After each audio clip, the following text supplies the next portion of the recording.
Hello, I'm Jonasz Rewiński. Welcome on board the Eastern Express, and as always, I hope you enjoy the journey. In Russia's story about rebuilding occupied Ukraine, there is always a ribbon to cut, a camera to smile at, and somehow a missing roof leak that never gets fixed. Moscow calls it reconstruction. In practice, it looks a lot more like a loyalty program for Kremlin insiders, paid for with stolen cities and stolen futures. On this episode, we go to Mariupol, Melitopol, Donetsk and beyond. Not to admire the fresh paint, but to follow the money. Spoiler alert, the concrete is crumbling, but the Patronage network is doing just fine. So without further ado, let's take a look at our latest report to find out more. Moscow is quietly scaling back its most symbolic project in occupied Ukraine. After years of promising rapid integration and lavish reconstruction, the Kremlin is now preparing deep cuts to its spending in the annexed regions, a sign of the federal budget straining under falling oil and gas revenues and record defense costs.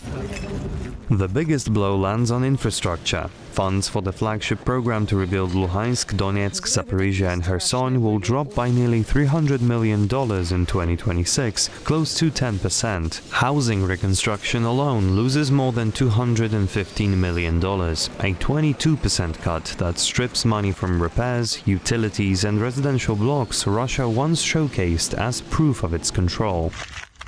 Road repairs will shrink by one-third, from the equivalent of $290 million to $190 million, while public infrastructure projects lose over 10% of their budget. For residents in these territories, that means fewer repaired pipes, power lines and water system heading into another winter. The reason lies in Moscow's own finances. With oil and gas income down 22% this year and unlikely to rebound before 2027, Russia faces a deficit that will exceed $80 billion in 2025, larger than during the pandemic. Defense spending, now hovering around $135 billion annually, is consuming every available ruble. Despite the cuts, the government still speaks of long-term commitment. It plans a modest increase in reconstruction spending in 2027, roughly $3.5 billion, before trimming it again in 2028. Yet even these projected hikes will not restore funding to today's levels. And now let's zone in on the explaining portion of our show. Moscow has now put into writing what human rights groups have warned about for years: a long-term blueprint to erase Ukrainian identity in the territories Russia occupies. Here is how the Kremlin's new decree lays out its vision and what it means on the ground. Vladimir Putin has approved a 23-page state strategy that designates Crimea, Donetsk, Luhansk, Zaporizhia and Kherson as targets of an intensive ethnic and civic assimilation program. By 2036, the Kremlin wants at least 95% of residents in these regions to identify with a so-called Russian civic identity, with millions required to take part in all Russian cultural and political events. The decree repeatedly labels the annexation of 2014 and 2022 as the reunification of historical territories, a framing used to claim these lands were always Russian. The strategy goes further in Section 46, ordering intensified action against neo-Nazism, anti-Russian propaganda, and false historical narratives, language long used to suppress Ukrainian culture, education, religion, and public life under occupation. Human rights monitors say the policy formalizes practices already in place: forced passportization, dismantling of Ukrainian curriculums, closure of independent media, and arrests of teachers and local officials. Ukrainian language disappears from schools and public institutions, while Russian state ideology becomes mandatory. Analysts see the decree as part of a deeper strategy, using administrative planning, demographic engineering and information control to lock these territories into Russia for the long term. By embedding them into a national policy stretching to 2036, Moscow signals it intends to hold these regions indefinitely and reshape them in its image. For Ukraine, the document is a stark warning of what continued occupation looks like, an attempt to erase a national identity and replace it with a state-engineered narrative. The decree lays out a future in which Ukrainian history, language and culture are extinguished and calls it reunification. And now, as always, it's time to explore the issue in greater detail. What the Kremlin calls reconstruction in Ukraine's occupied territories is really a vast patronage machine that turns destroyed cities into revenue streams for Moscow's loyalists. On paper, it sounds impressive. Moscow has a federal program for the restoration and socio-economic development of the so-called new regions through the year 2030. There are glossy presentations, televised openings of schools and hospitals, and endless talk about bringing living standards up to Russian levels. In reality, in October, the Kremlin quietly cut reconstruction spending by more than a fifth because oil and gas revenues are dropping. At the very same time, it rushed to open a few showcase facilities in places like Mariupol and Melitopol, exactly the kind of Potemkin projects you build when you're more interested in TV pictures and coverage than in people having actually any kind of roof over their heads. Behind that show is a carefully built hierarchy of dependency. Since late 2023, Moscow has institutionalized a multi-tier network of 41 federal bodies and over 80 regional administrations tasked with helping the occupied territories. Ministries of construction, energy, transport, housing, they all get their slice, you see. State-owned giants like Russian Railways, Rostec and especially Rostec receive long-term contracts for strategic projects, and the profits go back to the empire. On top of that, Russian regions are paired with Ukrainian cities, Tatarstan with Luhansk, Chechnya with Mariupol, Moscow Oblast with Donetsk. It's basically political co-branding and a way of guaranteeing that governors and state corporations have a financial interest in the occupation surviving. The money moves through a deliberately opaque pipeline. It is complicated because that is actually the point. The more steps there are, the easier it is to make sure only trusted companies get contracts, and the harder it is for anyone to track where the money actually ends up. Procurement rules have been simplified, which in the Russian system usually means no competition, no transparency, and no problem. The result is a closed cartel made up of Kremlin-appointed curators and their favorite contractors. It's about building a business model for Moscow's insiders. Look at Rostec, the state corporation chaired by longtime Putin associate Sergei Chemezov. In 2024, it started scooping up industrial assets in occupied Luhansk. The Stakhanov railway car building plant, the aircraft repair plant, re-registered as Rostec subsidiaries. That gives the company privileged access to federal funds and turns stolen Ukrainian factories into components of Russia's military-industrial complex. The more Russian law, Russian ownership and Russian debt is injected into these territories, the harder Moscow hopes it will be to reverse any of it in a post-war settlement. Ukraine and its partners will face not only the physical cost of rebuilding, but a legal minefield of stolen assets, bogus contracts and corrupt networks that do not just vanish because the flag changes. And now, here to shed more light on the issue is Olga Zadorozhna, Professor of Economics at the Rewiński University. Hello and welcome to Eastern Express. Hello, thank you for having me. So, when Russia begins talking about the reintegration and rebuilding of illegally occupied territories of Ukraine, that sounds rather ominous, doesn't it, when Russia says that? Oh, indeed. It does sound very ominous.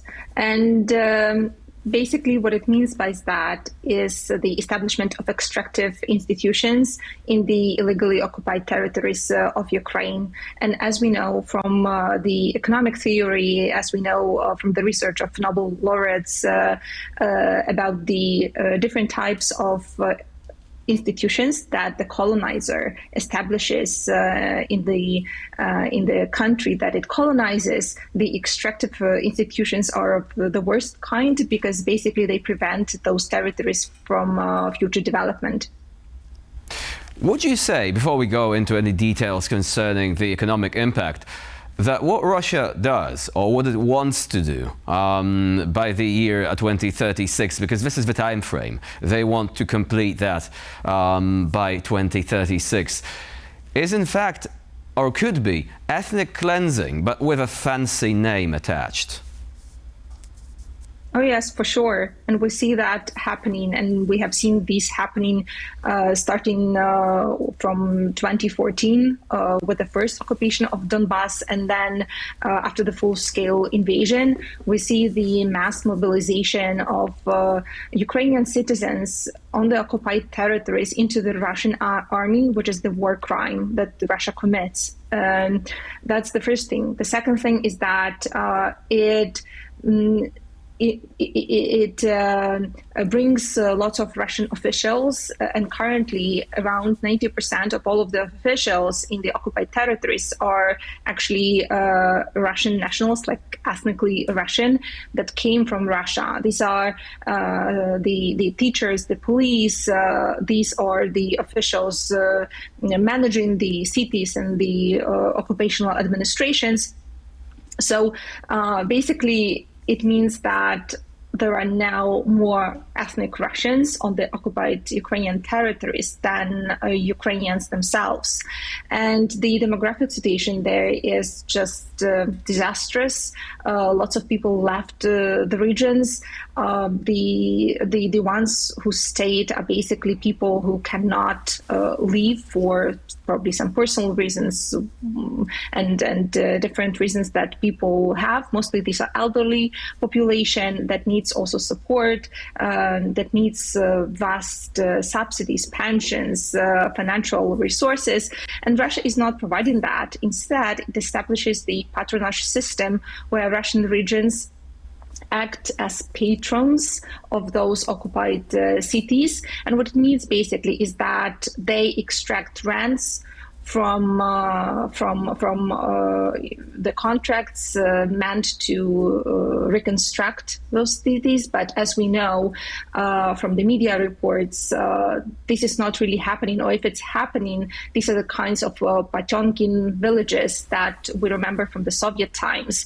So this is just a facade to make a nice showcase for the TV and propaganda. But in fact, whatever was built, it's not enough. And if it has been built, like some buildings, some apartment sites, they are of such a low quality that people cannot live there anyways. So the situation there is really disastrous. So let's talk about this, actually. What further examples could you list? From one of the articles I had the opportunity to read, for example, one of the most talked about investments, if we can even call it like that, was the rebuilding, repurposing the site of one of the worst war crimes that they have committed, right? Which was the drama theater in Mariupol.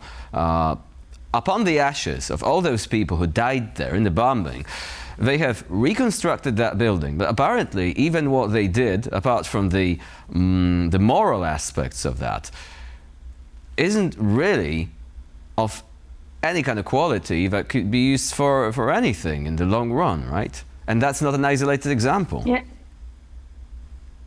Yes, exactly. And this is just, the most tragic example of the quality of Russian reconstruction, if you can call that. And this is just another example of these kind of Potemkin villages when, the foreign journalists were brought to during the Soviet times to kind of experience the might and wealth of the Soviet Union. But in fact, it was all staged, it was fake. And this is the same happening now in Mariupol and in other cities. I have read about lots of different cases where the apartment buildings started to crumble, basically after just being constructed by the Russian construction companies. And this is not surprising because we have seen also the cases of vast corruption taking place through this patronage system established on the occupied territories, where the oligarchs, Russian oligarchs, and state firms owners or state firms CEOs were just extracting rents from the construction and reconstruction projects on occupied territories and were enriching themselves. But here we see the classic principal-agent problem, where the the people on the occupied territories, they do not get the rents. Instead, the agents, the Kremlin puppets, those oligarchs, these are the ones who actually get the rents and enrich themselves. And one thing that I wanted to also tell you about, because I think this is very interesting, is that different Russian regions were matched with the Ukrainian occupied territories. For example, Chechnya is a patron of Mariupol, and Tatarstan, for example, is a patron of a couple of cities in the Luhansk oblast. And I find it very ironic on one hand and very interesting. I find it ironic because, as we all know, Grozny and Chechnya overall was massively destroyed during the two Chechen wars. And now they are, on paper, helping Mariupol rebuild. But in fact, they're just enriching themselves, the elites that just enrich themselves. On the other hand, they also need to share the part of their resources from their own budgets to make these projects happening. And so basically what I find interesting is that this also lowers the potential economic prosperity of those regions, and in effect, it also lowers the probability that those regions will seek independence once the Russian Federation collapses. So I think this was a very smart and evil move on the part of Russian authorities, matching those regions with the Ukrainian occupied territories, and I think this is also, it's also ironic, but it's also very sad. And now that you mentioned Chechnya and the city of Grozny in particular, this does seem a bit like history repeating itself. Russia walking in, razing a city to the ground, then rebuilding parts of it, and also reports that some of the buildings were just empty husks. They were just supposed to look good, but they didn't even have any infrastructure within. But to what extent can history repeat itself? After all, back then, Russia had the ability to throw money at this region, just in order to placate all those who are there, build new elites, show them that, look, the money is coming in, this is investment, forget about the war crimes, it's a new era. Can they afford to do this with all the occupied territories of Ukraine that they have destroyed, devastated, knowing that they have economic problems of their own? Well, that's a very good question.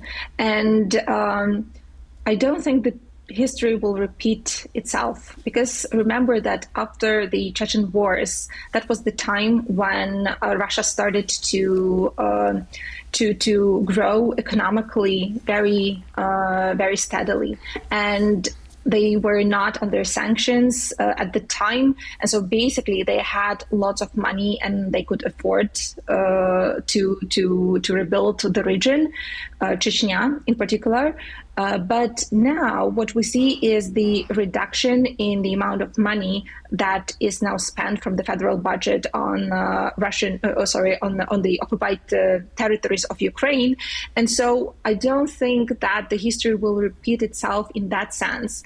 And I don't think, frankly, that this is the aim of Russia to actually rebuild Ukrainian occupied areas.